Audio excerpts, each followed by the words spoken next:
স্বাগত। আজকের বাংলাদেশে আপনাদের সঙ্গে আছি আমি জাহিদ হোসেন। বাংলাদেশের অর্থনৈতিক উন্নতির স্বীকৃতি আসছে বিশ্ব দরবার থেকে, তবে সুশাসন প্রতিষ্ঠায় আরও অনেক পথ হাঁটতে হবে আমাদের। এজন্য রাষ্ট্রের সব স্তম্ভের কাজের সমন্বয় থাকা জরুরি, কারণ কোনো একটিতে ঘাটতি থাকলে ঝুঁকির মুখে পড়বে পুরো কাঠামো।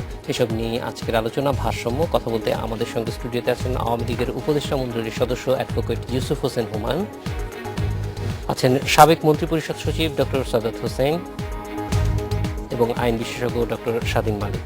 স্বাগত আপনাদেরকে। আমরা প্রথমেই যেই বিষয়টি নিয়ে একটু জানতে চাইব যে এই যে ভারসাম্যর কথাটা কিন্তু অনেক দিন যাবতই আলোচনায় আসতেছে। বিভিন্ন সময়ে আমরা দেখেছি যে সংসদ এর সঙ্গে বিচার বিভাগ, নির্বাহী বিভাগের সঙ্গে বিচার বিভাগ, এই সবগুলি মিলিয়ে ভারসাম্যের প্রশ্নটা আসছে এবং গত কয়েকদিনে আমরা দেখলাম যে এই বিষয়টি অনেক বেশি আলোচনায় এসেছে। আজকেও আমরা দেখেছি প্রধান বিচারপতি বলেছেন যে একটা একটা কথা যে অবশ্যই বিচার বিভাগ সমালোচনার ঊর্ধ্বে নয়, যৌক্তিক সমালোচনা করা যাবে, কিন্তু সেটা যেন ঢালাওভাবে না করা হয়, একটা যৌক্তিক সীমার মধ্যে থাকে, সেই আহ্বানটিই তিনি আসলে জানিয়েছেন ইউসুফ হোসেন হুমায়ুন। এই বিষয়টি অর্থাৎ বিচার বিভাগের ব্যাপারে আসলে সাধারণভাবে দেখুন, আমি যেটা মনে করি ডক্টর স্বাধীন মালিক আছেন, উনি আরো ভালো বলতে পারবেন, কেন উনি আরও এটা চর্চা করেন আর কি।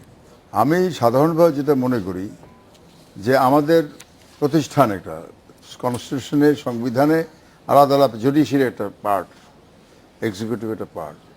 তো এখন এখানে এদেশের প্রায় আমরা বলি শেষ ভরসাস্থল, কারণ আদালতের প্রতি মানুষের যে আস্থা কোনো কারণে নষ্ট হয়ে যায়, তাহলে কিন্তু আর আমাদের সব কিছু, সামাজিক অবস্থা বলেন, স্বাধীন বিচার ব্যবস্থা বলেন, যত বাংলায় বলি না কোনো কিছুই ঠিক সমান তারা চলবে না।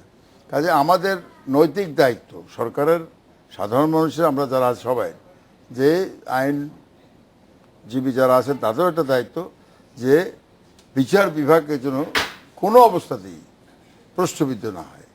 তবে আমাদের মাননীয় প্রধান বিচারপতি যে কথা বলেছেন গতকাল, হ্যাঁ দেখেন, কালকাল সন্ধ্যায় আবার আমাদের বিরোধী দলের নেত্রী বেগম খালেদা জিয়া সুপ্রিম কোর্টে একটি ইফতার অনুষ্ঠানে বলেছিলেন, সেখানে যে মন্তব্যটি করেছেন, আমি সেই মন্তব্যটা বলতে চাচ্ছি না, আমরা সবাই জানি সেই মন্তব্যটা কিন্তু ঠিক এটা একটা প্রাক্তন প্রধানমন্ত্রী সুলভ বক্তব্য নয়।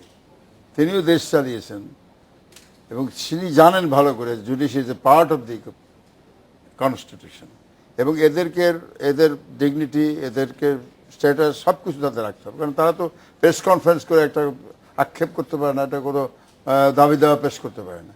কাজে তাদের বিষয়টা যেভাবে তিনি তুলে ধরেছেন, আর আমাদের মাননীয় বিচারপতি, প্রধান বিচারপতি যে সকালবেলা যেটা বলেছেন, দেখেন সেই কথাটা কিন্তু রিফ্লেকশন ওখানে যে আপনার সমালোচনার ঊর্ধ্বে আমরা না, গঠনমূলক সমালোচনা যদি আমরা অন্যায় করি করতেই পারেন, এ কথা কিন্তু একটা খুব সুন্দরভাবে কথাটা বলছেন। অ্যাট দ্য সেম টাইম কিন্তু এটাও উনি বলেছেন যে এটা যেন এমন কিছু না হয় যার দ্বারা বিচার ব্যবস্থা বলেন, বিচারক বলেন, বা জুডিশিয়ারি অ্যাজ এ হোল কোনো অবস্থাতেই পৃষ্ঠবিদ্ধ হয়, মানে অহেতুকভাবে। এখন দেখা গেল সন্ধ্যার মধ্যেই এ ধরনের একটা মন্তব্য করে বসলেন জুডিশিয়ারি একটা দলীয়, এইটা আমি মন্তব্য করতেও চাচ্ছি না, কী কথা আমরা সবাই জানি। তো কাজে আমার মনে হয় দেখেন, মূলত যে কথাটা এসছে, আমাদের মাননীয় অর্থমন্ত্রী কথাটা তুলেছেন মাজহার হোসেন মামলার কথা, সে মাজহার হোসেন মামলা সম্বন্ধে স্বাধীন মালিক সাহেব অত্যন্ত ভালো বলতে পারবেন। আমি সংক্ষেপে যেটুকু আমার সীমিত জ্ঞানের মধ্যে বলতে চাচ্ছি, সেটার কার্যকরী করার জন্য এখনও কিন্তু মামলাটা সুপ্রিম কোর্ট অ্যাপিল ডিভিশনে ঝুলে পড়ে আছে, কিন্তু কতগুলি ধাপে ধাপে কিছু কিছু কার্যকরী হয়েছে। ধরুন আজকের আগে আইন মন্ত্রণালয় বিচারকদের নিয়োগ লোয়ার জুডিশিয়ারি যেটা বলি দিতে পারতেন, সেখানে কারো জিজ্ঞাসা করার প্রয়োজন ছিল না।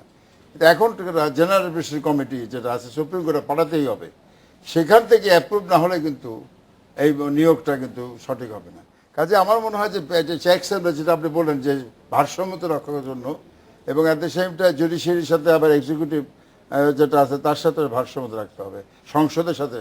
আমাদের বেগম খালেদা যেহেতু বলছেন কালকের যে সংসদের উপরে যে বিচারপতিদের ইমপিচমেন্ট এটা দিয়েছে, সেটা সম্বন্ধে এটি কটাক্ষ করেছেন। কথাটা হচ্ছে যে সংসদ একটা another body of the constitution, তার উপরে তো ভরসা রাখতে হবে আমাদের। আমি আজ পর্যন্ত যেদিনে এই ক্ষমতায় গেছে, আজ পর্যন্ত এমন কোনো ঘটনা ঘটে নাই যাতে এটা প্রমাণিত হবে সংসদ সদস্য বা সংসদ এমন কোনো সিদ্ধান্ত নিয়েছে যেটা বিচারপতিদের মর্যাদা হানিকর কোনো ঘটনা ঘটছে। সুতরাং আমি মনে করি ভারসাম্য রক্ষার জন্য আমাদের সবারই সচেতন হতে হবে।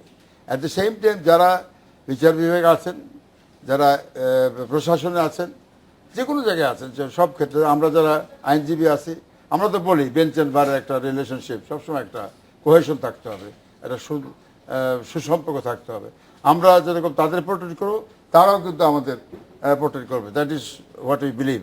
সেই জন্যই বলছি যে আমার মনে হয় যে আপনি যে কথাটা প্রশ্ন করেছেন যে ভারসাম্যতা রক্ষা করতে হবে, এবং একটা স্বাধীন বিচার ব্যবস্থা না থাকলে কোনো দেশ এগিয়ে যেতে পারে না। কারণ একটা নাগরিক সে যদি মনে করে যে আমার মৌলিক অধিকার যেটা সংবিধানে নিশ্চিত করেছে, সেইটা যদি আমি পাওয়ার জন্য কোনো জায়গায় না যেতে পারি, আদালতে যদি না পাই বা না যেতে পারি, তাহলে পরে আমি আর এই দেশের নাগরিক হয়ে লাভটা কি? সেই ক্ষেত্রে আমাদের কিন্তু সবাই সচেতন থাকতে হবে। আমরা সেটাই হবে গিয়ে আমাদের সবচেয়ে বড় পাওয়া, এবং আমরা আশা করছি সেই দিকে আমরা এগিয়ে যাচ্ছি যে স্বাধীন বিচার ব্যবস্থা যাতে আমাদের দেশ হয়। এবং এই ভারসাম্যতা যেটা বললেন যে তারাও যেরকম বিচারকরা যেভাবে নিজেদের কোড অফ কন্ডাক্ট মতো চলবেন, আমরা যারা আইনজীবী বলেন বা সাধারণ মানুষ বলেন, তারাও যাতে যার যার স্থানে বসে তার ন্যায় বিচার পায়, সেই ব্যবস্থাটা আমরা করতে পারবো। একটু সাদাত হোসেনের কাছে যাব যে এই বিষয়টি নিয়ে সবসময় আমাদের মতো সাধারণ মানুষ যারা, তাদের ভিতরে এক ধরনের বলা যায় যে অস্পষ্টতা থাকে যে কতটুকু পর্যন্ত আসলে বলা যাবে নাকি একেবারেই বলা যাবে না বিচার বিভাগ সম্পর্কে। তো এই বিষয়টা নিয়ে আপনার মতামত জানতে চাই। আসলে এটা তো এত সেন্সিটিভ বিষয় ছিল, আমি বলবো যে কালকে প্রধান বিচারপতির বক্তব্যের আগ পর্যন্ত যে কেউ কোনো কিছু বলতেই সাহস করত না। এটা প্রধান বিচারপতি কিন্তু খুব লিবারলি তার বক্তব্য রাখার ফলে মানুষের মধ্যে একটু সাহস হয়েছে। কিন্তু যে এখানে যে থিন লাইন, যে কোনটা ফেয়ার ক্রিটিসিজম এবং কোনটা আনফেয়ার বা আনবিকামিং একটা ক্রিটিসিজম, এটা কিন্তু এখনো ডিফাইন্ড হয় নাই।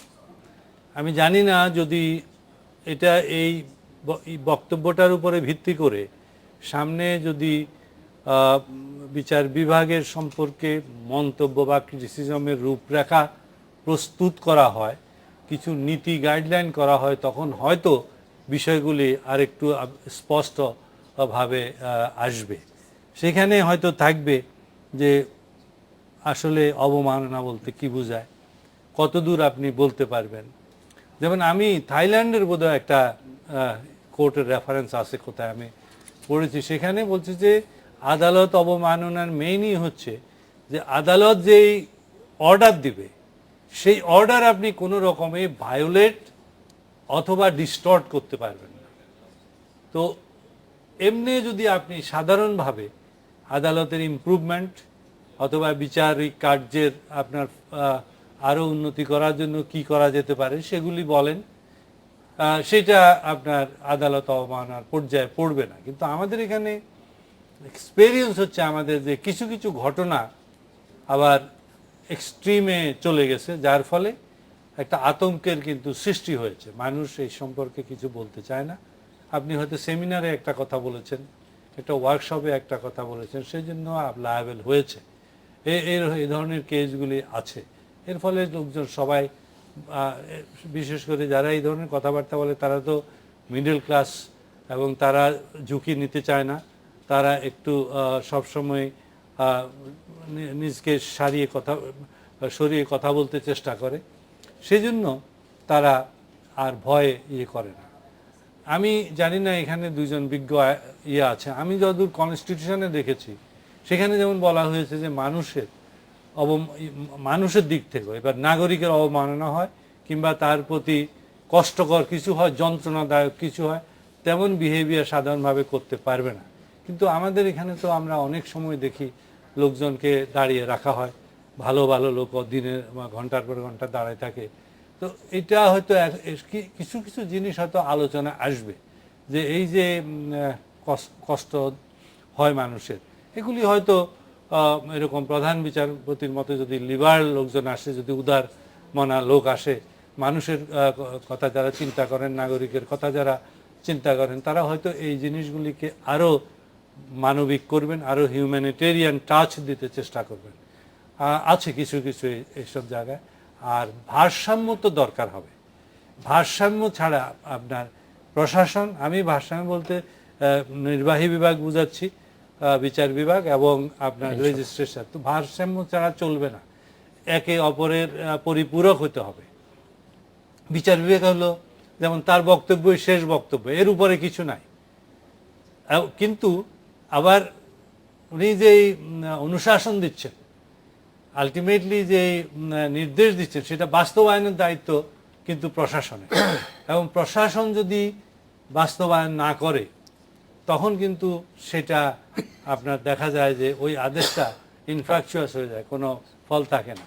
আমরা দেখি যে অনেক সময় অনেক ওয়ারেন্ট কিন্তু দেখা যায় শেষ পর্যন্ত পৌঁছছেন না, এক্সিকিউট হচ্ছে না। এবং এটা যে কিছু করতে পারছেন তারা, তাও নয়। কারণ হোল প্রশাসন মানে আমি এককভাবে প্রশাসনের একজন কর্মকর্তা, আমার বিরুদ্ধে আপনি অনেক কিছু করতে পারেন, কিন্তু সামগ্রিকভাবে যদি প্রশাসন বলে যে আমরা স্লো যাব, বিশেষ করে স্লো যাওয়ার ক্ষেত্রে ইট ইজ ভেরি ডিফিকাল্ট। আমি একটা কথা প্রায় বলি যে যদি আপনি কোনো আদেশ, নির্বাহী আদেশ যদি আপনি বলেন যে আমি মানব না, তাহলে আপনার বিরুদ্ধে ইনসাবঅর্ডিনেশন, বিদ্রোহ এগুলি বলা যায়।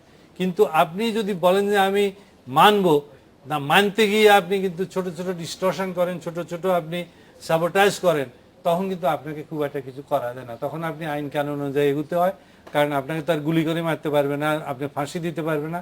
তখন দেখা যায় তদন্ত হয়, ওই হয়, সে হয়, নানান রকম প্রক্রিয়াটা স্থির হয়ে যায়। সুতরাং একে অপরের আসলে সাহায্যে আসতে হবে, সহযোগিতা আসতে হবে। না হলে কিন্তু যে আমাদের তিনটা বডির একটাও ভালোভাবে কার্যকর হবে না।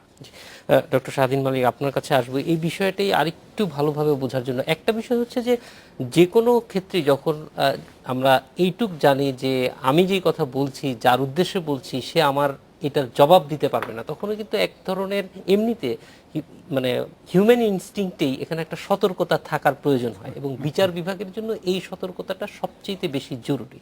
তারপরেও আমরা মনে করি যে যদি কারো কোনো ধরনের কোনো বিষয় নিয়ে তার বলার থাকে, সেটা নিশ্চয়ই বলতে পারবেন, কিন্তু সেই বলাটা কি পর্যন্ত বা কিভাবে সম্ভব, এই ব্যাপারে আসলে আমাদের যেহেতু কোনো বলা যায় যে দিক নির্দেশনা, লিখিত কোনো কিছু আমাদের জানা মতে নেই, সেটা নিয়ে সবসময় একটা এই গ্রে এরিয়াটার কথা, এবং যেটা সাদাত হোসেন বলছেন যে একটা থিন লাইন, এটা আসলে প্রত্যেকটা মানুষ তার উপরে নির্ভর করবে যে এই লাইনটা সে কতটুকু মেনটেন করবে। তো তারপরেও যে কোনো বিষয়ে আলোচনার ক্ষেত্রে, কথা বলার ক্ষেত্রে কি ধরনের সতর্কতা থাকা দরকার, আমার মনে হয় যে আমরা একটা বিরতির পর যদি আপনার কাছে আসি, তাহলে একটু ভালো মতো বিস্তারিত জানতে পারবো। একটা বিরতি নিয়ে আসছি। আজকের বাংলাদেশে নিচ্ছি একটি বিরতি।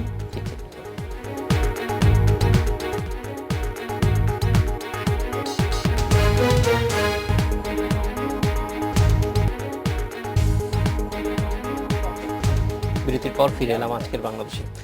ডক্টর শাহদিন মালিক, আপনার কাছে একটু জানতে চাইবো যে এই বিষয়টি কত দূর পর্যন্ত কথা বলা যাবে বিচার প্রক্রিয়া নিয়ে?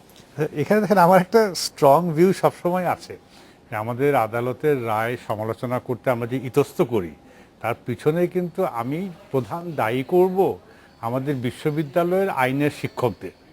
সারা দুনিয়াতে বিশ্ববিদ্যালয়ের আইনের শিক্ষকদের একটা প্রধান কাজ হলো একটা রায় হলে ওই রায়ের একটা গবেষণামূলক সমালোচনা করা, যে এই দৃষ্টিতে রায়টা ভালো হয়েছে বা খারাপ হয়েছে, যেটা ইন্ডিয়াতে অহরহ হচ্ছে। এবং ইন্ডিয়াকে আমি দেখেছি যে হাইকোর্টের রায় হয়েছে, অ্যাপিলে ওদের সুপ্রিম কোর্টে পেন্ডিং আছে, ওই সময় বিরাট বিরাট প্রবন্ধ লেখা হচ্ছে যে হাইকোর্টের রায়টা কেউ বলছে ভালো, ঠিক হয়েছে, কেউ বলছে ঠিক হয় নাই। তো আমাদের যেটা হচ্ছে যে আমাদের শিক্ষকরা, মানে আইনের যারা অধ্যাপক, যারা বিভিন্ন ইউনিভার্সিটিতে আইন পড়ান, তারা কিন্তু কখনোই প্র্যাকটিক্যালি বলতে গেলে কখনোই কোনো রায়ের সমালোচনা করেন নাই।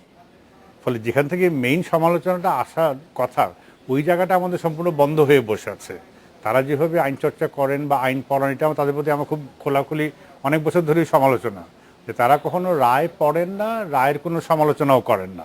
তারা ওই আইনের সেকশনগুলি পড়ান, মানে আইনে কি লেখা আছে এবং তার এই শব্দর মানে কি, ওই শব্দর মানে কি, কিন্তু রায়ের দিকে কেউ যার না, রায় পড়ানো না, নিজেরাও প্র্যাকটিক্যালি পড়েন না, এবং ফলে তারা সমালোচনাও করেন না। ফলে যেখানে সমালোচনাটা আসতো, ধরুন কবিরা যদি কবিতা না লেখে তাহলে আমাদের কবিতা সম্পর্কে ধারণা হবে না। ওইভাবে ওনারা যে সমালোচনা করার কথা ওইটা করেন না বলেই আমাদের সমালোচনার সম্বন্ধে একটা ভয় ভীতি বা মানে একটা ওই ধরনের একটা আতঙ্ক রয়ে গেছে। এখানে মূল কথা হলো মানে ওইটার একটা সেকেন্ড পার্ট পাওয়া যাচ্ছে না, যেটা অনেক ক্ষেত্রে ধরেন অর্থনীতির ক্ষেত্রে বাজেট নিয়ে অনেক প্রতিষ্ঠান অনেক দাঁড়িয়ে কথা গেছে আছে, যারা এটার একটা ভিন্ন রকমের ব্যাখ্যা দেন, সেটা আমরা কোনো রায়ের ক্ষেত্রে কোনো রায় ক্ষেত্রে দেখছে না। ফলে দেখছে না বলে আমাদের ওই আমরা মনে হয় বাবার বাবা রায় একটা কি জিনিস সেটা কিছু বলা যাবে না, ওই একটা মানে ওই ধরনের আবহ তৈরি হয়ে আছে। তো এখন আমার যেটা হবে, আমরাও স্যার কাজ করতে গিয়ে যেটা দেখি যে আমরা কিন্তু দুইটা পার্টির কাছ থেকে বক্তব্য পাই, যারা ওই পার্টিকুলার মামলা পক্ষে বা বিপক্ষে ছিলেন, কিন্তু এর নিউট্রাল একটা জায়গা থেকে আসলেই আমরাও পাই না। এখন একটু ওই ডেইলি স্টারে মাঝে মাঝে দেখি, ডেইলি স্টারের যে আইন পেজে কিছু ইয়াং এসিস্ট্যান্ট প্রফেসর বিভিন্ন ওরা ছোটোখাটো রায়ের মানে সমালোচনা করা শুরু করেছে। তো ওইটা হলে, এই চর্চাটা হলে তখন আমরাও আরও সমালোচনাটা করতে পারতাম। এখন যেটা মানে সূক্ষ্ম লাইন একটা হলো রায়ের আইনগত বিশ্লেষণ করে, যে কোনো মানে প্রধান বিচারপতিরও রায় আইনগত বিশ্লেষণ করে আইনগত দিক থেকে যে কোনো সময় বলা যায় যে এই রায়টা মানে সিদ্ধ হয় নাই বা শুদ্ধ হয় নাই। আর আমরা যখন আপিল করছি, ধরেন লোয়ার কোর্টের একটা রায় যখন হাইকোর্টে আমি আপিল করছি, তখন কি কথা বলছি? কথা তো একটাই বলছি যে লোয়ার কোর্টের রায়টা ঠিক হয় নাই। এবং আপিল হাইকোর্টের রায় যখন আপিল বিভাগে যাচ্ছি একই কথা বলে যে হাইকোর্ট যে রায় দিয়েছে এইটা ওই ঘটনার বিচারে, আইনের বিচারে, আইনের বিশ্লেষণের ব্যাখ্যায় এই রায়টা ঠিক হয় নাই, অথবা আপিল বিভাগে এই রায়টাকে উল্টাবেন। তো ওই অর্থে আমরা যখন মামলা করছি আমরা সবসময় রায়ের সমালোচনা করছি। এবং আপিল বিভাগে যখন রিভিউ পিটিশনের কথা এখন যে ইদানিং বারবার আসছে, রিভিউ মানে কি? আপিল বিভাগকে নিজের কাছে, ওনাদের কাছে গিয়ে বলা হয়েছে যে আপনি এই ব্যাপারে যে আগে রায়টা দিয়েছেন এখানে ভুল হয়েছে, এই রায়টা এখানে ফাঁসি না দিয়ে ছেড়ে দেওয়া উচিত ছিল। তাদের ওই আপিল অর্থে আমরা কিন্তু সবসময় সমালোচনা করছি, কিন্তু এটা বাইরে হচ্ছে না। আর যেটা করা উচিত না, সেটা হলো রায়ের সমালোচনা করতে গিয়ে কোনো বিচারককে বা বিচারপতিকে ওই সরাসরি ব্যক্তিগতভাবে আক্রমণ না করা, আর আগে ব্যক্তিভাবে ওনার রায়ের পিছনে অন্য কোনো আইনি কারণ না অন্য কোনো কারণ আছে এই ধরনের কোনো ইঙ্গিত না দেয়া, এইগুলি করা যাবে না। এটা খুব মানে এটা তো একেবারে মানে খুব নিম্নমানের কাজ হবে। এটা যে কোনো ব্যক্তির ব্যাপারে তার কাজের সমালোচনা আপনি করতে পারেন, কিন্তু ব্যক্তির সমালোচনা করাটা তো শোভনীয় না, ওই অর্থে সমালোচনা করা যাবে না। আর সাদাত সাহেব যেটা বললেন যে আদালতের রায় অমান্য করার সবচেয়ে বড় অন্যায়, এটা হলো সবচেয়ে বড় আদালত অবমাননা। আদালত যেটাই কোনো ব্যক্তিকে রায় দিল, রাষ্ট্রকে রায় দিল, কোনো প্রতিষ্ঠানকে রায় দিল, উনি পাবলিক সার্ভিস কমিশনে কাজ করতেন যে পাবলিক সার্ভিস কমিশনে এই রেজাল্টটা ঠিক হয় নাই, তোমরা আবার পরীক্ষা নাও, এই ধরনের রায় তো পাবলিক সার্ভিস কমিশন বলতে পারবো না না আমি যেভাবে পরীক্ষা নিয়েছি এটা ঠিক ছিল। রায়কে ওই রায়কে অবমাননা করা মানে অমান্য করা যাবে না। আর আদালত অবমাননার যে তৃতীয় যে ব্যাপারটা, যে ভাবমূর্তি ক্ষুণ্ণ হওয়া, মানে আমার কোনো কথায় বার্তায় বা কোনো কিছুতে আদালতের আমি আদেশ অবমাননা করলাম না, কিন্তু এমন কিছু কথা বললাম বা সমালোচনা করলাম যাতে আদালতের ভাবমূর্তি ক্ষুণ্ণ হয়। এই ভাবমূর্তি ক্ষুণ্ণ হওয়াটা দুনিয়ার সব দেশে 100 বছর আগে এই ভাবমূর্তি ক্ষুণ্ণ হওয়াটা অন্যায় দুনিয়ার সব দেশেই ছিল, এবং গত অনেক বছরেই মানে ইউরোপীয় দেশগুলিতে এটা উঠে গেছে যে আমি আমার কিছু কথা বললাম যাতে আদালতের ভাবমূর্তি ক্ষুণ্ণ হলো, এটা একটা অপরাধ বা এই জন্য আমার জেল টেল হয়ে যাবে। এই অপরাধটা দুনিয়ার বিভিন্ন দেশে উঠে গেছে, অনেকটা ভারতেও উঠে গেছে।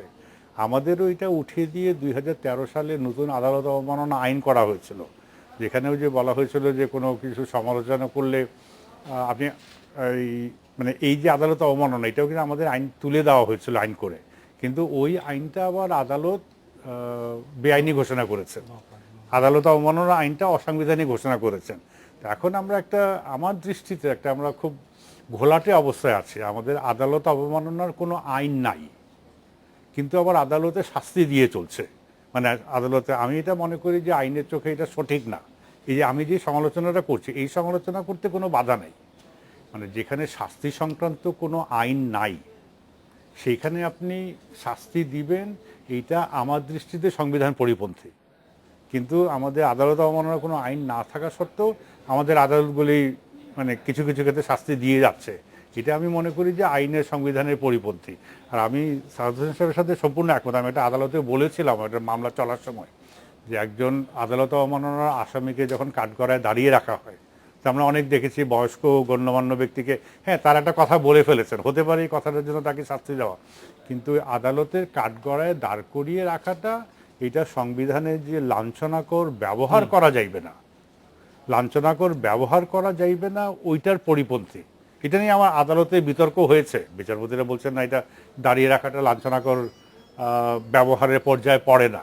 হ্যাঁ, ওনাদের কথা অবশ্যই শিরোধার্য, কিন্তু শিরোধার্য হয়েও আমি ওই সমালোচনাটা করতে পারি যে এখনকার দিনে কাউকে ওই যাকে আসামি তাকে চেয়ারে বসতে না দিয়ে একটা বৃদ্ধ ব্যক্তিকে আদালতে দাঁড় করিয়ে রাখা, এটা এখনকার দিনে লাঞ্ছনাকর শাস্তির সামিল। কারণ ছোট্ট একটা বলি যে আগে আমরা যখন বড় হয়েছি, আমি শিওর সাদাত সাহেব বা ইউসুফ হোসেন হুমায়ুন স্যার যখন বড় হয়েছেন, আমরা সবাই বেত্রাঘাত খেয়েছি টিচারদের, স্কুলে, প্রাইমারি স্কুলে, বা এটা খুব প্রচলিত ছিল এবং ওইটাকে কেউ লাঞ্ছনাকর মনে করতো না বা ওইটাকে খারাপ কিছু মনে করতো না। কিন্তু এখন তো মোটামুটি আমরা আইন করেই বলে দিচ্ছি যে শারীরিক শাস্তি দেওয়া যাবে না, ধারণাগুলি বদলিয়েছে। তখন ওইভাবেই হ্যাঁ ওইটা খুবই সামাজিকভাবে অ্যাকসেপ্টেডও ছিল, কিন্তু এখন আর কেউ অ্যাকসেপ্টেন্স না। তো এখনো আমি ওই কথাটা তুলছি যে এখন দাঁড়িয়ে থাকাও এখন বর্তমান এই যে একটা ব্যক্তির প্রতি মর্যাদার যে ধারণা, আর আমি ওইসব ধারণা কিন্তু এখন এটা বেমানান হয়ে যাচ্ছে। একটা লোককে ঠিক আছে সে কিছু করলো তাকে শাস্তি দিবেন, কিন্তু মামলা শোনার সময় বসিয়ে রাখতে অসুবিধা কি? ধন্যবাদ ডক্টর শাহাদাত মালিক। আমরা একটু আরেকটি প্রসঙ্গে যেতে চাই। এই ক্ষেত্রে যে ভারসাম্যের ক্ষেত্রে কয়েকদিন আগে আমাদের অর্থমন্ত্রী বলেছেন যে মাজদার হোসেন মামলা যেটা ইতিমধ্যেই সিদ্ধান্ত হয়ে গেছে, সেইটির কিছু পুনর্বিবেচনা করা দরকার, রিভিউ করা দরকার। বিশেষ করে এর মধ্যে আমরা দেখেছি যে নির্বাহী ম্যাজিস্ট্রেটদের ক্ষমতা বাড়ানো নিয়েও সরকারের কিছু তৎপরতা আছে। এই ব্যাপারে একটু জানতে চাইব যে নির্বাহী ম্যাজিস্ট্রেটদের ক্ষমতা যতটুকু বাড়ানো হচ্ছে, বিশেষ করে যে স্বীকার না করলে পরেও একজন অপরাধীকে দোষী সাব্যস্ত করতে পারবেন বা শাস্তি দিতে পারবেন, সেই অংশটুকু নিয়েই যথেষ্ট আপত্তি আছে। দেখুন, এখনো এটা প্রাথমিক পর্যায়ে আছে। কথাটা হলো যে যেটা নিয়ে আপনি প্রশ্ন করেছেন যে বিশেষ করে মোবাইল কোর্ট, যেটা মোবাইল কোর্ট ভ্রাম্যমাণ আদালত যাতে বাংলায় বলি, সেই মোবাইল কোর্টের আপনি লক্ষ্য করছেন যে যার সময়টায় বিভিন্ন প্রেস্টিজিয়াস, আমি নিজে যেখানে চেম্বার, ল চেম্বার পুরনো পল্টনে, তার কাছেই কস্তুরী রেস্টুরেন্ট, এখান থেকে ধরেন কোনো এমন সময় হয় যায় বাসায় যেতে পারি না বা সম্ভব হয় না, তখন একটু এখান থেকে খাবার নিয়ে আসি। সেখানে যে অবস্থাটা দেখলাম আমি মানে অকল্পনীয় যে ওই ধরনের এই জায়গায় এই ধরনের খাবার সামগ্রী থাকবে, কিচেনের মধ্যে এত নোংরা পরে বসবে। সেখানে আজকে নির্বাহী ম্যাজিস্ট্রেটের ক্ষমতা মানে এখানে যেটা আছে পুরনো আইনে, সেটা অপ্রতুল বলে আমি নিজে ব্যক্তিগত মনে করি। কেন 5,000 টাকা, 2,000 টাকা, 500 টাকা জরিমানা না করলেও হয়, এটা তো কোনো ইয়ে না। একটা ডেটারেন্ট, অর্থাৎ তার একটা যে রেস্টুরেন্টটা চালায় তার মাথায় এটা দুটি জিনিস থাকতে হবে।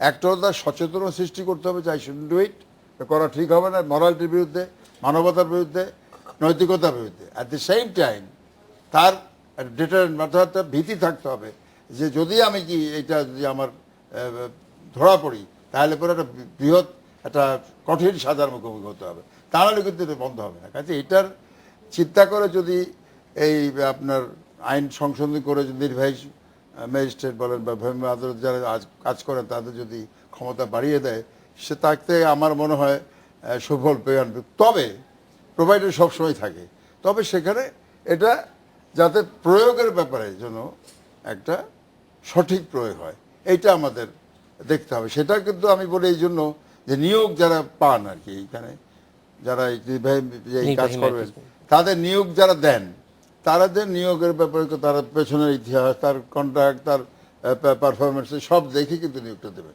তাহলে পরে আমার মনে হয় কোনোটার সমস্যা হবে না। আর আমাদের মাননীয় অর্থমন্ত্রী যে গতকাল বলেছেন মামলা যেগুলি কাজ হয়েছে সেগুলি রিভিউ করেন বা কিছু পুনর্বিবেচনা করা দরকার, সেটা তার মনে হয় ব্যক্তিগত মতামত। কারণ এখন পর্যন্ত যে মামলাটা এখনও স্বাধীন মালিক সাহেব উনি মামলাটা অ্যাটেন্ড করেন, আমি জানি, he can speak better than me, সেটা হলো সেই মামলাটা এখনও চলমান আছে, অর্থাৎ পুরোপুরি এটা কার্যকরী হয়নি। আমি প্রথমে যেটা বলেছি কিছু কিছু হয়েছে, পুরোপুরি হয়নি। আমি যে কথা সাদত সাহেব, ডাক্তার সাদত যেটা বলেছেন, সেখানে কথা হচ্ছে যে আমি যেটা বলতে চাচ্ছি যে বিচার বিভাগ কন্টেম্পটের ব্যাপারে যেটা বলেছেন, আমি একটু কথা বলতে চাচ্ছি।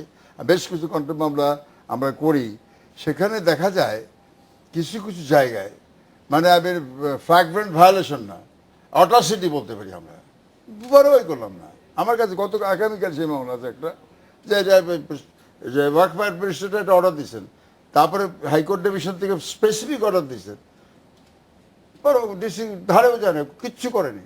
এখন এই অবস্থাটা যদি হয়, সেটা কিন্তু unless you take positive action, একদম মানে পজিটিভ অ্যাকশন না নিলে পরে কিন্তু পিউনিটিভ অ্যাকশন বলবো আমি, তাহলে কিন্তু আপনার প্রশাসন ভেঙে পড়বে, এটা থাকবে না। এইটা যদি বলে এক্সেস বা জুডিশিয়ারি, এটা কিন্তু আমি মানি না। কারণ জুডিশিয়ারির যদি দেখে যে তবে এটাও যদি নির্ধারিত থাকে, যদি জানে যে কি ধরনের ভায়োলেশন হয়ে থাকে। আবার কিছু কিছু আপনার ধরেন লিবার্টি ডাজন্ট মিন লাইসেন্স আমরা বলি মাঝে মাঝে, কিন্তু কত এমন কিছু মাঝে মাঝে আমরা দেখি লেখা, যেগুলো উইলফুলি করুন আর যাই করুন, সেটা কিন্তু আমি মনে করি বিবেকবান লোকের করা উচিত নয়। কারণ একজন বিচারপতি সম্বন্ধে কোনো মন্তব্য করি আমি, কিন্তু সেই লোকটি কিন্তু প্রেস কনফারেন্স করে সে প্রতিবাদ করতে পারে না কি প্রেক্ষাপটে করেছেন। কিন্তু করার আগে কিন্তু আমাকে ভাবতে হবে যে তার প্রেস্টিজটাও দেখতে হবে, অ্যাট দ্য সেম টাইম আমি যেটুকু বলছি সেটা কতটুকু সত্য নির্ভর, মানে বস্তু নির্ভরশীল কিনা, সেটাকে দেখার ব্যাপার আছে। ডক্টর সাদাত হোসেন, এই যে নির্বাহী ম্যাজিস্ট্রেটদের ক্ষমতা বৃদ্ধির কথা বলা হচ্ছে, এইটা আসলে কতটুকু জরুরি, এবং এইটা না থাকার কারণে আমি নির্বাহী বিভাগ থেকে বারবারই বলা হচ্ছে যে তাদের ক্ষমতা অনেক কমে গেছে, যার কারণে তারা ইফেক্টিভলি অনেক কিছু করতে পারছে না। এই বিষয়টা আপনার মতামত নিব একটা বিরতির পর। আজকে বাংলাদেশে যাচ্ছে আর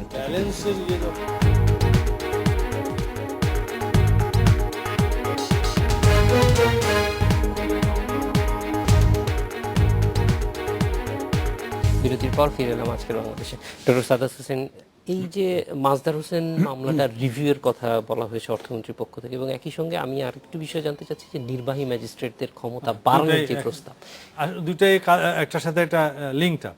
আসলে অর্থমন্ত্রী যেটা বলছেন রিভিউ কিন্তু একটু আগে কথা হচ্ছে, রিভিউ করলে আপনার অ্যাপেলেট ডিভিশনে রিভিউটা হবে।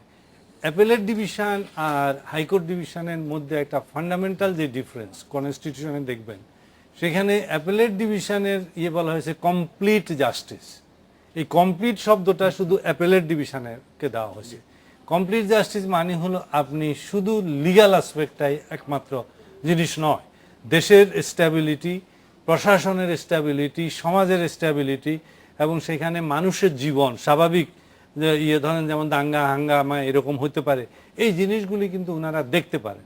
তাই অ্যাপেলেট ডিভিশনের কাছে যখন রিভিউ করতে বলা হয়, স্বাধীন মালিক সাহেব একটু আগে বলছেন, ওনারা আইনের জিনিস তো হয়তো আছে যে আইনে ভুল করছে এ হয়েছে, তারও থেকে বড় কথা হয় যে এটার মধ্যে একটা হয়তো মানবিক কন্টেন্ট আছে, সেই মানবিক কন্টেন্টটা ওনাদের কাছে তুলে ধরা হয় যে আজকে যদি এই জিনিসটা হয় তাহলে আপনার এই দাঁড়াবে, জিনিসটি আইনের দিক থেকে শুদ্ধ হতে পারে কিন্তু মানবিক দিক থেকে এটার একটা বিরাট ইমপ্লিকেশনস আছে। তখন হাইকোর্ট ডিভিশন ও অ্যাপেলেট ডিভিশন ওই যে তার কমপ্লিট জাস্টিস, দেশ, মানুষ, জনগণের জীবন, সমাজের স্ট্যাবিলিটি, এগুলি চিন্তা করি তারা এটাকে এমনভাবে হয়তো কাউচ করবেন, নট দ্যাট অর্ডার যে সবসময় চেঞ্জ করতে হয় তা না, অর্ডারকে এমনভাবে কাউচ করা যায় যে এটা আগের অর্ডারটা হয়তো একটু আপনার এটাকে এমোলিয়েন্ট করা বলা হয়, বা একটু সফেন করে সুন্দর করে গ্রহণযোগ্য করে দেওয়া হয়। কারণ অনেক অর্ডার আছে যেগুলি ইমপ্লিমেন্ট হয়তো সামাজিক কারণে করা যায় না, অসুবিধা হয়, সেই প্রবলেমগুলি তখন তুলে ধরা হয়। এখন মাজদার হোসেন মামলার ক্ষেত্রে আপনার খেয়াল করবেন যে তাদের যে এই যে বেতন কাঠামো এগুলি কিন্তু বারবার মানে সচিবদের উপরে এত প্রেশার, সচিবরাদেরকে ডেকেছে, হাইকোর্টে করে রেখেছে, কিন্তু তারপরে কোনো সলিউশন আসে নাই। কারণ একটা জিনিস খেয়াল করতে হবে, বেতন কাঠামো কিন্তু সচিবরা ঠিক করে না, সচিবরা হলো সহযোগী বা যেটাকে বলা হয় যে সহযোগী কর্মকর্তা হিসাবে কাজ করেন, কিন্তু মূল বেতন কাঠামো ক্যাবিনেট অথবা তারও উপরে হয়তো প্রধানমন্ত্রী নিজেও এই ব্যাপারে হন। কারণ এখানের সাথে দেশের একটা ব্যালেন্সের ব্যাপার আছে। একজন প্রধানমন্ত্রীর উপরে কালকে আমি বলছিলাম, আমার একটা লেখাও আছে, 22টি গোষ্ঠী এবং এজেন্সি তার উপরে চাপ দিতে থাকে। আপনি যদি প্রধানমন্ত্রী হয় 22টার চাপে আপনি থেতলে যাবেন, সেই অবস্থায় কিন্তু তাকে সিদ্ধান্ত দিতে হয়। তো সেই অবস্থায় সিদ্ধান্ত দিতে গেলে শুধু আইন কি বলল এটা করলে হবে না, এখানে অনেক কিছু দেখতে হবে। এবং প্রশাসন দিয়ে তো তার তো ওনার তো প্রধানমন্ত্রী এবং ক্যাবিনেট তাদেরকে তো দেশ চালাতে হবে, এবং সরকার চালাইতে গেলে আপনারা ইভেন আমেরিকাতে দেখেছেন অনেক কিছু ঘটে যেগুলি প্রেসিডেন্ট জেনেও চুপ করে থাকতে হয়। অনেক কিছু ঘটেছে, সে অলিভার নর্থের কথা তো আমরা সবাই জানি যে সে কত কিছু করতে হয়, যেমন এই জাতীয় যেখানে সিকিউরিটি ইনভলভ থাকে সেখানে কিন্তু আপনি প্রেসিডেন্ট বলেন, প্রাইম মিনিস্টার বলেন, তারা অনেক সময় দেখেও আপনার সহ্য করতে হয়, কারণ এটার কোনো অল্টারনেটিভ ব্যবস্থা নাই। ওই এজেন্সিগুলি, ওই অর্গানাইজেশনকে ওই ধরনের কিছু ক্ষমতা দেওয়া আছে, তারা ওই প্রাইম মিনিস্টারের উপরে, প্রেসিডেন্টের উপরেও কিন্তু তারা স্পাইং করছে। এখন এখানে আসছে ম্যাজিস্ট্রেসি থেকে তো প্রথমে ক্ষমতা পুরো তুলে নিয়ে গেল, তুলে নেওয়ার পরে তারপরে আবার কিন্তু তাদেরকে এই সামারি বা মোবাইল কোর্টের ইয়েটা দেওয়া হয়েছে, কারণ সব জায়গাতে যে জুডিশিয়াল ম্যাজিস্ট্রেট গিয়ে এত বাংলাদেশে ওই লেভেলে কিন্তু প্রকট আপনার ইয়ের অভাব আছে, সংখ্যার অভাব আছে, যত জনবল দরকার তত জনবলের আশেপাশেও নাই। তো সেখানে ম্যাজিস্ট্রেটরা যদি আপনার এই কাজটা পারে, তাদের যেহেতু ট্রেনিং আছে, তাদেরকে দীর্ঘদিন ট্রেনিং দেওয়া হয়, তারা তখন ওই ছোটো যে নির্বাহী ম্যাজিস্ট্রেটের কাজ সেটা করতে পারে। নির্বাহী ম্যাজিস্ট্রেটের কাজের ক্ষেত্রে এতদিন বলা ছিল মোবাইল কোর্টে কি করবে, মোবাইল কোর্টে যে স্বীকার করে নেয় অপরাধ সেই লোকদেরকে পানিশমেন্ট দেওয়া হয়। এখন নতুন নিয়ে আসছে যে এখন হয়তো অ্যামাউন্ট একটু বাড়াইবে, আর মোর ইম্পর্ট্যান্টলি যে আপনি অপরাধ স্বীকার না করলেও আপনার যদি সার্কামস্টেন্সিয়াল এভিডেন্সিস এত কম্পেলিং হয়, এত দৃশ্যমান হয়, সবাই ইয়েতে দেখা যাচ্ছে, তখন উনি পানিশমেন্ট দিতে পারবেন। এটা প্রস্তাব হয়েছে, এটা কিন্তু এখনো আইন হয় নাই। আইন হলে তারপরেও তো আইনের উপরেও তো আবার লোকে কোর্টে কেস করলে যদি এটা আপনার violation of the spirit of the common law, তারপরে কনস্টিটিউশনে, তখন এটা বাদ দিতে পারবে, যেমন আদালত অবমাননার ক্ষেত্রে করেছিল। কিন্তু এই ধরনের কিছু কাজ দেখা যাচ্ছে যে একটা জিনিস তো আপনি স্বীকার করতে হবে যে মোবাইল কোর্টের বিরুদ্ধে কিন্তু বদনাম হয় নাই। এই যে গত 2 বছর করেছে তাদের বিরুদ্ধে কিন্তু কোনো বদনাম হয় নাই, কেউ বিরাট কোনো কমপ্লেন নেই, বংশ সুনাম হয়েছে যে তারা এই কাজগুলি করেছে, এটা করাতে এটা হয়েছে। এই যে আজকে ইউসুফ ভাই বললেন যে আমি এই অবস্থা দেখে যে কস্তুরীর মতো রেস্টুরেন্টটা করেছে, তো এটা তো কেউ বলে না যে মোবাইল কোর্ট এখানে মাতবরি করতে গেছে কেন। ভুল হলো, ছোটোখাটো ভুল হয়, কিন্তু বাই অ্যান্ড লার্জ তারা সকলের প্রশংসা করেছে। আজকে এই যে রুকনুদ্দুল্লাহকে সবাই এক বাক্যে চিনে, মনির চৌধুরী চিটোয়াংয়ের বা এখানে ছিল, ওকে এক বাক্যে চিনে, ইয়ামিন বলে একজন ইয়েকে চিনে, আলমগীর, এদেরকে চিনে। কাজে ওইখানে ওই ক্ষমতা দেওয়া গেলে একবার দেশের যে ক্ষতি হয়ে যাবে তা নয়, বরঞ্চ ভালো হইতে পারে। তবে আমাদের যে এখন যে সিস্টেম বা যে স্পিরিট অফ দি সেপারেশন, এটা যদি ব্যাহত হয় তাহলে হয়তো এই আইন করা ঠিক হবে না। ডক্টর স্বাধীন মালিক, আমি এই পয়েন্টই আপনার মতামত চাইবো যে স্পিরিটটা ঠিক রেখে নির্বাহী ম্যাজিস্ট্রেটদেরকে আসলে এই ধরনের ক্ষমতা দেয়া যায় কি না, বা দিলেও সেটার লিমিটটা কতটুকু থাকতে পারে। আমরা একটা বিরতির পরে আপনার কাছে যাচ্ছি, একটি বিরতিতে সঙ্গে থাকুন।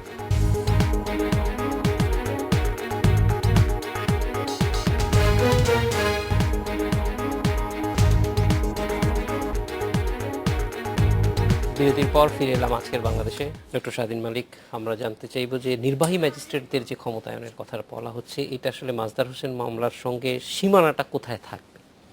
এটা একটা চলমান ব্যাপার, এভাবে ঠিক মানে ওই যে চায়নার প্রাচীর তুলে যে প্রাচীরে এইদিকে যাওয়া যাবে, এইদিকে যাওয়া যাবে না, ওই ধরনের এসব ব্যাপার। একটু আপনি যে শুরুও করেছেন যে 3টা অঙ্গের মধ্যে ভারসাম্যর ব্যাপারটা একটা চলমান পরিবর্তনশীল ব্যাপার, যে কখনোই একেবারে নির্ধারিতভাবে যে আগামী 50 বছরে সংসদের সাথে বিচার বিভাগের সম্পর্ক এই থাকবে, বিচার বিভাগের সাথে নির্বাহী বিভাগে এই সম্পর্ক থাকবে, এর অ্যাকচুয়াল এদিক সেদিক হতে পারবে না। এটা ওইভাবে কখনোই ধারণাটা হলো ওইভাবে নির্দিষ্ট করে বলা যায় না। এটা গণতন্ত্রের বিবর্তনের সাথে, সমাজের পরিবর্তনের সাথে, অন্য কিছুর সাথে এটা মানে এটা তাল রেখে পরিবর্তন হবে। এখন যে হচ্ছে নির্বাহী ম্যাজিস্ট্রেট যে ক্ষমতা, এখানে একটা তাত্ত্বিক দিক আছে, একটা ব্যবহারিক দিক আছে। তাত্ত্বিক দিক থেকে হ্যাঁ, নির্বাহী ম্যাজিস্ট্রেটকে যত কম ক্ষমতা দেওয়া যায়, বিচারিক ক্ষমতা যত কম দেওয়া যায় ততই ভালো। কিন্তু অন্যদিকে ওই যে ব্যবহারিক দিক যেটা আছে, যে এইরকম পথে ঘাটে অনেক অন্যায়, অনিয়ম, অনাচার হচ্ছে, সেটার জন্য আর ওই বিচারিক ম্যাজিস্ট্রেটরা তো পথে ঘাটে এসে কোর্ট করতে পারবেন না, সেটাও বিচারকের সম্মানের সাথে, বিচারকের আচরণের সাথে মানে মানসই হয় না। তো তাহলে এই সমস্যাটা সমাধান করবেন কিভাবে?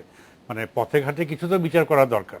এখন আমার মনে হয় যে পথে ঘাটে বিচার করতে গিয়ে নির্বাহী ম্যাজিস্ট্রেটদের আমার যেটা ধারণা সেটা হলো যে তাদের জরিমানা করার ক্ষমতা অবশ্যই থাকবে, এবং ওই ক্ষমতার জরিমানার অঙ্কের পরিমাণটা বাড়িয়ে দিয়ে ওইভাবে তাদের যারা এইসব অন্যায় করছে তাদেরকে একটা খেসারত দেওয়ার ব্যবস্থা করা, ভবিষ্যতে যাতে না করে।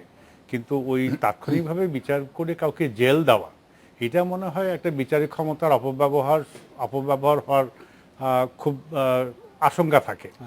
এই জন্য আরও বেশি থাকে যে সংবিধানে কিন্তু একটা জিনিস বলা আছে যে কোনো অভিযুক্তের তার আইনজীবীর সাথে পরামর্শ করার অধিকার আছে। প্লাস ওই যে কোনো আমার বিরুদ্ধে যে সাক্ষী দিচ্ছে তাকে জেরা করা অর্থ হলো আসল কথাটা বের করে নেওয়া। এইসব ছাড়া যদি কাউকে আপনি জেল দিয়ে দেন, মানে তাৎক্ষণিকভাবে বিচার করে স্বীকারোক্তি করলো কি করলো না, বা সার্কুমেন্টাল এভিডেন্স, বা পাঁচজনের সামনে দেখা গেল যে ময়লা ড্রামে খাওয়া রেখে দিচ্ছে, এটার উপর ভিত্তি করে আমি জরিমানা দেওয়ার পক্ষে জরিমানাটা বাড়িয়ে দিলে উদ্দেশ্য যেটা এই ভেজালটাকে রোধ করা, লোকদের মানে একটা নিরুৎসাহিত করা বা একটা পরিণতির ব্যাপারে করা। কিন্তু ওখানে জেল দিয়ে দিলে খুব বেশি খুব বেশি কঠিন হয়ে যাবে। ওই রাস্তাঘাটে বিচার করে জেল দিয়ে দিলে যে জেল একটা লোকের 2 মাসের জন্য জেল যাওয়াটা কিন্তু সাংঘাতিক কঠিন ব্যাপার। এটা তার সারা জীবনে, মানে একজনের 2 লাখ টাকা ফাইন দিল এটা লোকে ভুলে যায়, কিন্তু ওই যে কী হয়েছে উনি 20 বছর পরে লোকে মনে রাখবে যে উনি 2 মাসের জন্য জেলে গিয়েছিল, বা তার ছেলে মেয়েরা তোমার বাবা কোথায়, যে বাবা জেলে। এটা খুব কঠিন পরিণতি। তো আমার যেটা এত কিছু মানে এক কথায় বলতে চলে, নির্বাহী ম্যাজিস্ট্রেটদের বিচার করে তাৎক্ষণিকভাবে জরিমানার ক্ষমতাটা বাড়ানো দরকার। কিন্তু তাদের যদি মানে উনি যদি মনে করেন যে অপরাধটা এত গুরুতর, একই জায়গায় 3বার ফাইন করেও দেখছে সে কি অপরাধ করে যাচ্ছে, তখন তাকে যে জেল দিতে হবে, তখন ওইটা বিচারিক ম্যাজিস্ট্রেটদের মাধ্যমে, মানে অন্যান্য যেভাবে হয় উনি মানে বিচারিক ম্যাজিস্ট্রেটের কাছে পাঠিয়ে বা বিচারকের কাছে পাঠিয়ে মানে জেলের যে পানিশমেন্টটা, জেলের যে কারাদণ্ডের যে শাস্তিটা, ওইটা বিচার ওইখানে মানে নিম্ন আদালতে হওয়া উচিত। তবে একটা করা যায় না, তাকে ম্যাজিস্টেরিয়াল কাস্টডিতে রাখা যায় না? একটা যে মানে সে তো ফাইন করলেন, আপনি ফাইন করলে এখন সে তুমি করতে থাকলো এবং বললো যে আমি ফাইন দিব না, আমার টাকা নেই, আপনি যা ইচ্ছা তা করেন, তখন তো একটা স্টেজে তো কোয়ার্সিভ তো আপনাকে অ্যাপ্লাই করতে হবে। তখন তাকে শব্দটা হয়তো নতুন কয়েনও করতে পারে, বা অলরেডি থাকলে তো কোনো অসুবিধাই নাই, তাকে ম্যাজিস্টেরিয়াল কাস্টডিতে রাখা হলো। এটা ঠিক জেল হবে না, কিন্তু হি উইল বি রেস্ট্রেইন, তার মুভমেন্ট রেস্ট্রেইন করবে। অনেক সময় হতে পারে যে ঠিক আছে ওই সময় যখন না হলে তো সে ভয় পাবে না। হ্যাঁ, না ফাইন করলে 2 লাখ টাকা ফাইন করলো, হয়তো রেস্টুরেন্টে নাও থাকতে পারে, তখন হয়তো 24 ঘন্টার সময় দিয়ে, এবং 24 ঘন্টার মধ্যে তুমি 2 লাখ টাকা না দিলে, তখন আপনি যেটা বললেন ঠিক আছে তাকে 7 দিনের জন্য তাকে ওই টাকার বদলে তাকে করা, জুডিশিয়াল কাস্টডি মানে ম্যাজিস্ট্রিয়াল কাস্টডিতে রইল, সে তার কোনো ফাইন না, এটা টাকা জোগাড় করতে হবে, জোগাড় না করলে 7 দিনের মধ্যে তার case will be referred to the judicial magistrate. তাহলে একটা প্রক্রিয়ার মধ্যে দিয়ে ইন দ্য মিনটাইম সময় থাকছে তো, 7 দিন বা 3 দিন সময় পেলো, তার case will be refer to the judicial magistrate, এবং সেখানে উনি যা ব্যবস্থা করবেন নেবেন। জুডিশিয়াল ম্যাজিস্ট্রেটে অর্ডার দিলে তো আর কোনো ইললিগাল হবে না। মানে এই প্রক্রিয়াটিকে জুডিশিয়াল ম্যাজিস্ট্রেসির সঙ্গে এক ধরনের লিঙ্ক করে আনার কথা বলছেন। এক্স্যাক্টলি।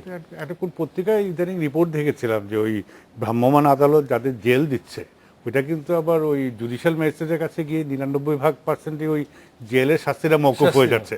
তো এটা কিছুটা একটা একসাথে মিলেমিশে না করলে তখন ওইটা মানে আমার ক্ষমতা তোমার ক্ষমতা নিয়ে একটা রেষারেষি থাকবে। হ্যাঁ, মানে ক্ষমতা নিয়ে নিচ্ছি না, বরং আরেকটু হেল্প করতেছি, ওই যদি স্পিরিটটা হয় তাহলে হয়তো, কারণ সমস্যাটা তো আছে, এটা তো আমরা মোটামুটি সবাই কনসেনসাস যে হ্যাঁ সমস্যাটা একরকম আছে।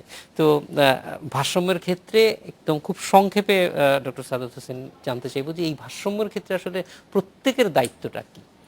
আসলে স্পিরিট মেন্টাল ইয়েটা হচ্ছে যে একটা মিউচুয়াল রেসপেক্ট থাকতে হবে, যে একটা balanced respect for each other organisation.